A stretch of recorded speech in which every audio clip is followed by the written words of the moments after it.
السلام علیکم ویورز، امید ہے کہ آپ لوگ سب خیر خیریت سے ہوں گے۔ یہ میرا ایپیسوڈ 4 ہے اس حوالے سے کہ موٹیویشن ملے اور عقل مندی کے ساتھ آپ لوگ انشاءاللہ زندگی کے کسی حصے میں بھی آگے بڑھیں اور بہتر نتائج حاصل کریں۔ تو میں آپ کو کراچی پاکستان سے امریکہ کا سفر بتا رہا تھا، اور بریفلی میں نے یہ کہا تھا اب تک کہ بھئی پیسے نہ ہونے کی وجہ سے میں ٹرین سے نکلا تھا۔ اب ٹرین سے نکل کے میں مختلف ممالک سے ہوتا ہوا اور مختلف اس میں خیر کچھ مشکلات بھی آئیں، کچھ سوچنا بھی پڑا، اس طرح کر کے میں ہالینڈ تک پہنچا تھا۔ اور وہاں پر میں نے راستے میں اپلائی کیا تھا امریکہ کے ایک اسکول میں I-20 کے لیے، تاکہ میں وہاں پہ داخلہ ملے اور مجھے جو ہے وہاں کا ویزا ملے، اسٹوڈنٹ ویزا۔ تو جب میں ہالینڈ میں تھا تو میرا جو ہے I-20 آ گیا تو پھر میں نے کہا چلیں جی اب آگے بڑھتے ہیں، اور وہاں پہ میں امریکن ایمبیسی گیا۔ تو ایمبیسی والوں نے کہا کہ بھئی ایسے تو نہیں ہوتا کہ آپ گھر سے چل پڑیں اور راستے میں کہیں آپ کو ادھر جانا ہے ادھر جانا ہے، آپ پہلے سے سوچیں جہاں پہ ہوتے ہیں وہیں سے آپ ساری چیزیں لے کے آپ کو چلنی چاہیے۔ تو دوستو بات یہ ہے کہ کہتے ہیں کہ rules are made to be either broken یا ٹو بی بینڈ، یعنی اس کا مطلب یہ ہوتا ہے کہ آپ رولز تو بنتے ہیں، لیکن اگر بندہ عقل مند ہو اور اس کے حالات کسی کو سمجھانے کی کوشش کرے طریقے سے تو کبھی وہ سمجھ بھی لیتے ہیں۔ تو میں نے کہا دیکھیں بھئی بات یہ تھی کہ میں جب نکلا تھا اس وقت تو میرے پاس I-20 نہیں تھا،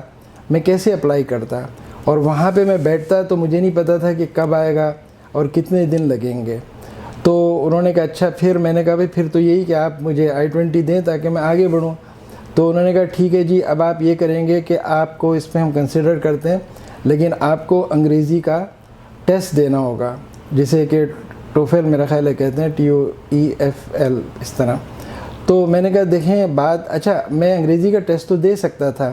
لیکن مجھے تھوڑا سا ڈر یہ تھا کہ بھئی کم نمبر وہاں پہ پرسنٹیج ہوتی ہے، یہ پاس فیل کی بات نہیں ہوتی ہے۔ تو میں نے سوچا کہ اگر آئیں گے تو پھر مسئلہ نہ بن جائے، تو میں نے انہیں ایک اچھا سا سوال رکھا سامنے۔ میں نے کہا دیکھیں، اور یہ پہلے بھی ناظرین میں کہہ چکا ہوں کہ آپ کو بیس آپ کا سٹرونگ ہونا چاہیے، اور پیچھے سے ہر چیز کلیئر ہونی چاہیے کہ جی آپ کے پاس ڈومیسائل ہو، NIC ہو، ظاہر پاسپورٹ تو ہوئی ہو، اور کسی آپ کو قانون کو آپ کو چاہے اپنا ملک ہو چاہے کوئی غیر ملک ہو، آپ کو قانون سے چلنا ہوگا۔ کچھ لوگ کہیں یار چلیں ٹھیک ہے کوئی دیکھ تو نہیں رہا، اب آپ کو کیا پتہ کہ بھئی آج کل تو کیمروں کا زمانہ ہے، جگہ جگہ کیمرے لگے ہوئے ہیں، اس نے اٹھا کے کچرا پھینک دیا یا تھوک دیا یا کچھ ہوا، تو مختلف لوگ مختلف اس کی سیویرٹی، یعنی اس کی جو ہے وہ ہم سمجھتے ہیں یار ٹھیک ہے یہ تو ہم کرتے ہی رہتے ہیں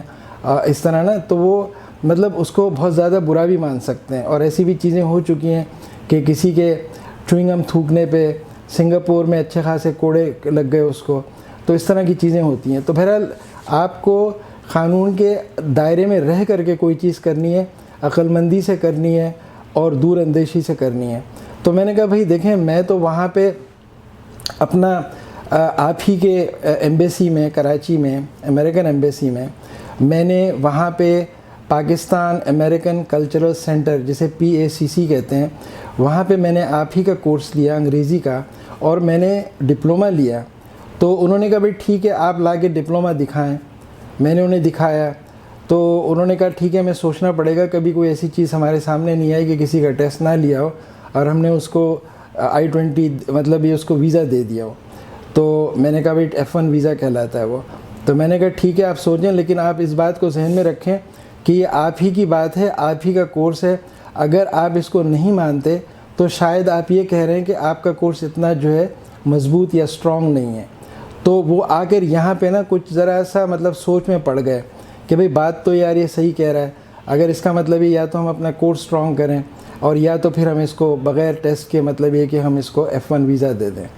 تو ساتھیوں انہوں نے اٹھا کر کے کہا جی ٹھیک ہے آپ کل آئیں یا پرسوں آئیں۔ تو میں جب گیا تو انہوں نے کہا ٹھیک ہے ہم آپ کا ویزا پروسیس کر دیں گے۔ تو یہ میرے لیے ایک بہت بڑی کامیابی تھی، بلکہ 2-3 وجوہات سے۔ ایک تو میں نے آپ کو پہلے بتایا کہ حالات ایسے تھے کہ وہ تو تقریباً ناممکن. آج کل اگر آپ کسی سے کہیں یار آپ کے پاس یعنی فلائٹ کے ٹکٹ کے بھی پیسے نہیں ہیں اور آپ جی آپ ادھر پہنچ جائیں, وہ شکل دیکھے گا یار میں پہنچوں تو بھائی پہلے کچھ یار مطلب ٹکٹ تو کم از کم اس کے تو پیسے ہوں, کچھ مطلب یہ کہ اتنا ہو کہ میں پہنچ بھی پاؤں.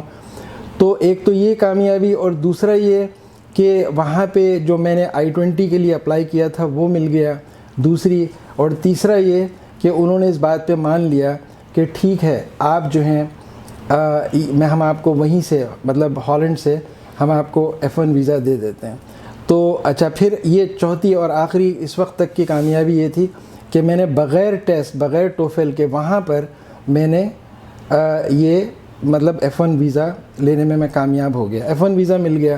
جب F1 ویزا مل گیا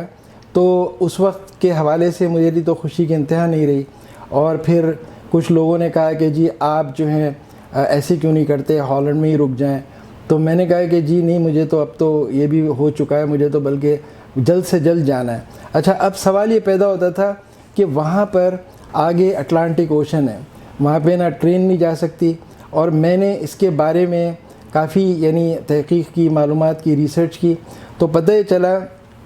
کہ جتنا یعنی پانی کے جہاز میں خرچہ بیٹھتا ہے تقریباً اتنا ہی ہوائی جہاز میں ہی بیٹھے گا. یعنی یہ صرف میں وہ اٹلانٹک اوشن پار کرنے کی بات کر رہا ہوں, یعنی ایمسٹرڈیم سے نیو یارک کی. تو وہ اس طرح کہ پانی کے جہاز میں انیشلی آپ کو ٹکٹ تو کم لگے گا, لیکن جب آپ اندر بیٹھ کے کھائیں گے پئیں گے اور ٹائم لگائیں گے, اور ظاہر ہے جب ٹائم لگے گا تو آپ پھر اور کھائیں گے پئیں گے, تو ایک تو ٹائم تو اپنی جگہ لگے گا, لیکن اس کے علاوہ آپ کا آخر میں جا کے اتنا ہی خرچہ بیٹھے گا جتنا آپ ایک کوئی سستی ٹکٹ لے کے کر لیں. تو میں نے اگین دوستوں یہ کیا, دیکھیں عقل جو ہے نا جگہ جگہ کام آتی ہے, سوچ جگہ جگہ کام آتی ہے, اور آپ ایک دم اتنے بھی خوش نہ ہو کہ بلائنڈلی اس وقت اندھے ہو جائیں کہ اپنی خوشی میں اور باقی کی سوچ آپ کی مفلوج ہو جائے. تو میں نے یہ سوچا کہ بھائی اب ہمیں سستا کیا ہے. پتہ یہ چلا کہ آپ YMCA کے ممبر بن جائیں, جو کہ اس وقت کے لحاظ سے میرا خیال ہے کوئی پتہ نہیں 8-10 گلڈر تھے, یوں سمجھ لیں کہ $2-3 تھے, یا اگر آپ روپوں میں اب کے روپوں میں دیکھیں تو سمجھ لیں کہ کوئی 600-800 روپے تھے. ممبر بن جائیں. اچھا اس سے کیا ہوتا ہے, ممبر بن گئے تو ان کی چارٹرڈ فلائٹس نکلتی تھیں ادھر ادھر, گروپ فلائٹس, تو اس میں جو ممبرز ہوتے تھے وہی اڑ سکتے تھے, وہی فلائی کر سکتے تھے, اور ایز اے گروپ مطلب as a member of the group, اور وہ ان کو جو ہے جتنا ٹوٹل خرچہ آتا تھا وہ آپس میں ڈیوائڈ کر لیتے تھے.